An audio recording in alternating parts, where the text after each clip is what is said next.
ಮಕ್ಕಳಿಗೆ ಉತ್ತಮ ಶಿಕ್ಷಣ ದೊರಕಿದಾಗ ಮಾತ್ರ ಉನ್ನತ ಹುದ್ದೆಯನ್ನು ಅಲಂಕರಿಸಲು ಸಾಧ್ಯ.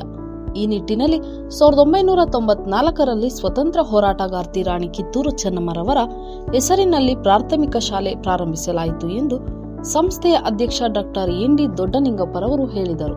ರಂಗನಾಥನಗರದಲ್ಲಿರುವ ಕಿತ್ತೂರು ಚೆನ್ನಮ್ಮ ಪ್ರಾಥಮಿಕ ಶಾಲೆಯ 21ನೇ ವಾರ್ಷಿಕೋತ್ಸವ, ಪ್ರತಿಭಾ ಪುರಸ್ಕಾರ ಹಾಗೂ 7ನೇ ತರಗತಿ ವಿದ್ಯಾರ್ಥಿಗಳ ಬೀಳ್ಕೊಡುವ ಸಮಾರಂಭದಲ್ಲಿ ಮಾತನಾಡಿದ ಅವರು, ವಿಜ್ಞಾನ ತಂತ್ರಜ್ಞಾನ ಯುಗದಲ್ಲಿ ಶಾಲೆಗಳಲ್ಲಿ ಮಕ್ಕಳ ಹೆಚ್ಚಿನ ಜ್ಞಾನಾಭಿವೃದ್ಧಿಗೆ ಸ್ಮಾರ್ಟ್ ಕ್ಲಾಸ್ ಇರಬೇಕು. ಈ ವರ್ಷ ಸ್ಮಾರ್ಟ್ ಕ್ಲಾಸ್ ಮೂಲಕ ತರಬೇತಿ ನೀಡುತ್ತಿದ್ದೇವೆ. ಮುಂದಿನ ಶೈಕ್ಷಣಿಕ ವರ್ಷದಲ್ಲಿ ಮೂಡುಬಿದಿರೆ, ಧಾರವಾಡ ಶಿಕ್ಷಕರಿಂದ ತರಬೇತಿ ನೀಡಲಾಗುತ್ತದೆ.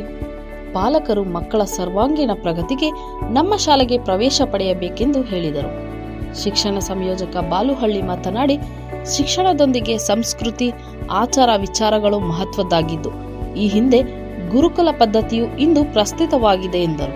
ಸಂಸ್ಥೆಯ ಮಾಜಿ ಕಾರ್ಯಾಧ್ಯಕ್ಷರಾದ ಎಂಡಿ ಎಲಿಗಾರ ಹಾಗೂ ಡಾಕ್ಟರ್ ಬಸವರಾಜ್ ಬೆಳವಟಗಿ ಮಾತನಾಡಿ, ವಿದ್ಯಾರ್ಥಿಗಳ ಶಿಕ್ಷಣಕ್ಕೆ ಉತ್ತಮವಾದ ಸ್ವಂತ ಕಟ್ಟಡ, ನುರಿತ ಅನುಭವಿಕ ಶಿಕ್ಷಕ ವೃಂದ ನಮ್ಮ ಶಾಲೆಯಲ್ಲಿದೆ. ಪಾಲಕರು ಮಕ್ಕಳ ಹೋಂವರ್ಕ್ ಪರಿಶೀಲನೆ ಮಾಡಿ ಅಭ್ಯಾಸ ಮಾಡಿಸಬೇಕು ಅಂದಾಗ ಮಾತ್ರ ವಿದ್ಯೆ ಬೆಳಕು ಮೂಡುವುದು ಎಂದರು.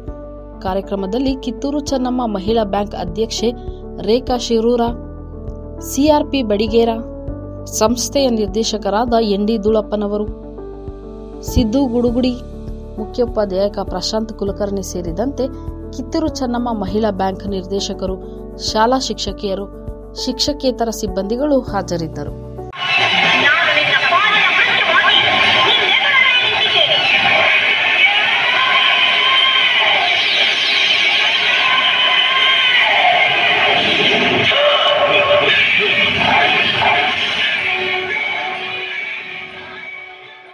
ವರದಿ ರಾಜೇಶ್ ಎಸ್ ದೇಸಾಯಿ, ಬಾಗಲಕೋಟೆ.